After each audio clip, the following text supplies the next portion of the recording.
안녕하세요. 주택관리사 시설개론을 강의하게 되는 김재방입니다. 저는 강의하기 전에 여러분들에게 몇 가지 내용을 갖다가 먼저 부탁을 드립니다. 공부하는 데 있어 가지고서 여러분들이 하나의 마음가짐이라고 할까요?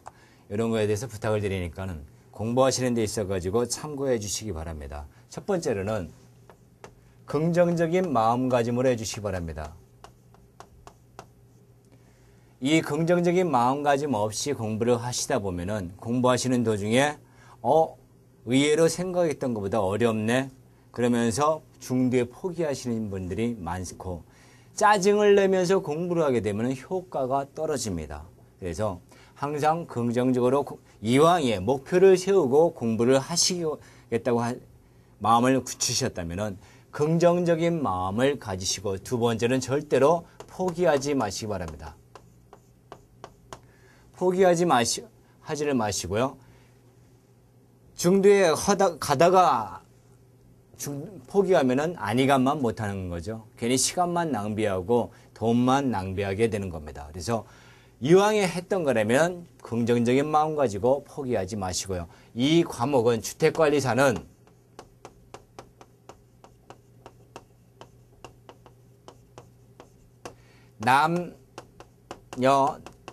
남녀노소를 불문합니다. 학력도 불문해요. 물론 많은 학력을 가지시고 지식이 많으신 분은 공부하는데 굉장히 편리할 겁니다. 그렇지만 지식이 없다, 사전 지식이 없다 하더라도 남자, 여자, 노인 그리고 유학자를 불문하고서 누구나가 다 합격을 할 수 있습니다. 합격이 가능하다 이렇게 보시면 되겠습니다. 그럼 주택관리사라는 게 뭐냐? 지금 현재로서는 아파트의 관리를 하는 총괄 책임자입니다. 아파트 관리의 총괄 책임자를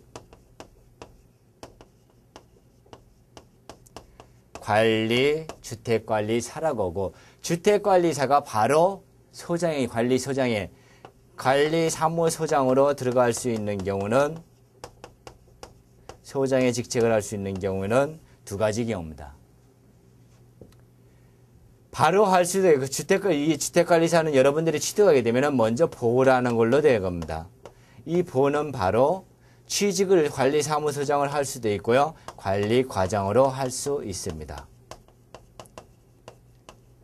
어떤 때에 되냐면은 일정 세대 미만인 경우입니다. 세대 이하가 됐을 때는 바로 관리사무소장이 될 수 있습니다. 중앙난방식일 때 300세대 이하, 개별난방일 때 500세대 이하, 이거는 이제 관리 실무 시간에 여러분들이 관계의 법규를 해가지고 아주 자세하게 배울 겁니다. 그러면서 관리사무소장이 될 수도 있고, 그 다음에 관리과장으로도 근무할 수도 있다. 이렇게 보시면 돼요. 그러면 관리사무소장이라는 건 한 단지에 한 명이죠. 한 단지에 한 명으로서 이 밑으로는 시설직에 근무하시는 분, 전기직에 근무하시는 분, 경비직에 근무하시는 분들, 그 다음에 사무직에 근무하시는 분들, 이런 분들을 갖다가 총괄하게 됩니다. 이런 분들을 직접 고용해 가지고서 관리를 하거나, 또는 청소라든가 소독, 승강기 관리,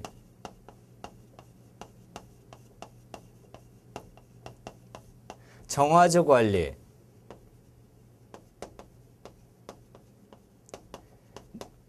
또는 전기, 시설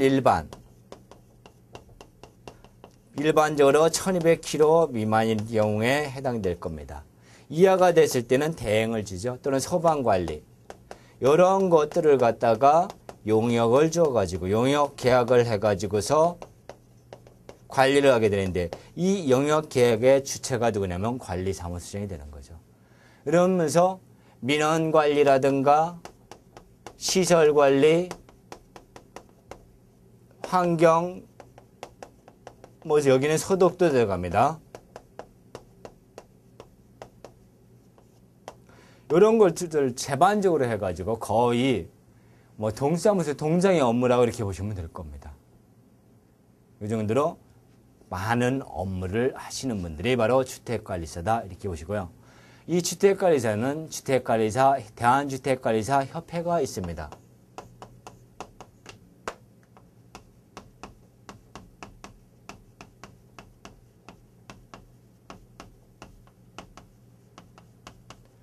협회라는 데에서 업무를 갖다가 이제 많은 업무를 주택관리사들만의 모임을 가져가지고 여기에서 하나의 단체가 있죠.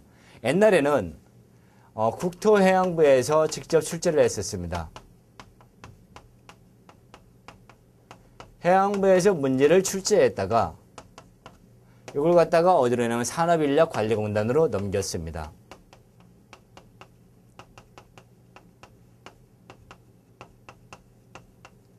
관리공단으로 넘겨가지고 요즘에는 1년에 1회 시험을 보게 되는 거죠. 1년에 1회 시험을 보는데 7월 달에는 뭘 보냐면 1차 시험만 보고요. 그리고 2개월 후에 9월 달에는 뭘 보냐면은 2차 시험을 봅니다. 1차 합격자에 한해서 합격을 하신 분들은 2차를 보게 되는 거고 떨어지신 분은 다음 연도 1년에 하나요. 다시 볼 수 있는 기회가 됩니다. 그래서 여러분들 준비하실 때 1차 시험 3과목을 먼저 준비하시고 그러면 1차 시험 내용이 시설개론과 시설개론, 회계 이 내용은 회계관리는 이 내용은 어디에서 중복돼서 시험 문제가 다시 나오냐면은 관리 실무에서 다시 시험 문제로 출제되는 경우가 많습니다. 여기 한 30% 차지하고요. 여기 한 30% 정도 차지한다고 보시면 됩니다. 그러니까 많은 부분이 되겠죠. 그래서 관리 실무는 1차 시험 공부하시면서 시설이라든가 회계라든가 회계 실무가 됩니다. 실무 분야에 대해서 공부를 해두시면은 2차 과목은 거저먹기가 되는 거죠. 2차 과목은 두 가지입니다. 관계, 법규, 관리, 실무에서 두 과목이 되는데 요거는 이제 주로 이제 주택법이 2주가 됩니다. 그 다음에 임대차 보호법 뭐 이런 것들이 이제 같이 들어갑니다. 임대차 보호법, 뭐 건축법, 소방법 거의 법규만 여러분들이 같이 보게 되는 겁니다. 이런 것들이 여기에 들어간다 이렇게 보시면 돼요. 그러면 1차 과목에 해당되는 거 제가 하게 되는 시설개론, 민법이 있고요. 회계 원리가 있고요. 시설개론 이렇게 해서 3과목이 됩니다. 3과목 다 만만한 건 아니에요. 14회 2011년 기준으로 했을 때 민법은 조금 쉽게 출제됐다고 그래요.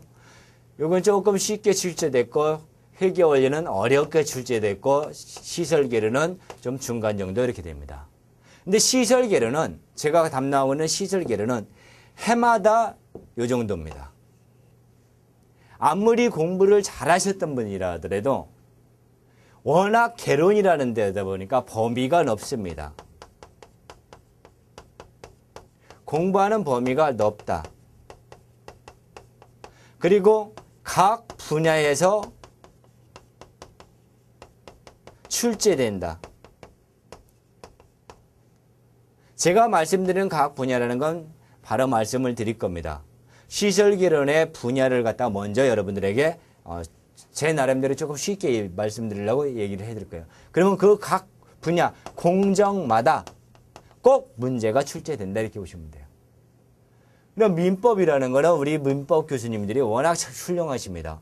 회계 원리도 잘 가르쳐 주시고요. 시설개론이 제일 딸려요, 사실은. 워낙 범위가 넓다 보니까 제가 제일 딸립니다. 그런데 여러분들에게 제 과목 들어가지고 과락 맞는 일은 거의 없었다. 여기에서는 과락이 발생할 수 있습니다. 그런데 제 강의에서는 과락은 절대 없다. 그다음 대신 고득점도 없다 이렇게 보셔야 됩니다. 고득점도 없고 과락도 없다. 범위는 넓지만은 그리고 각 공정에서 출제되기 때문에 각 공정별로 시험 문제에 나오는 걸 꼭꼭 집어드립니다.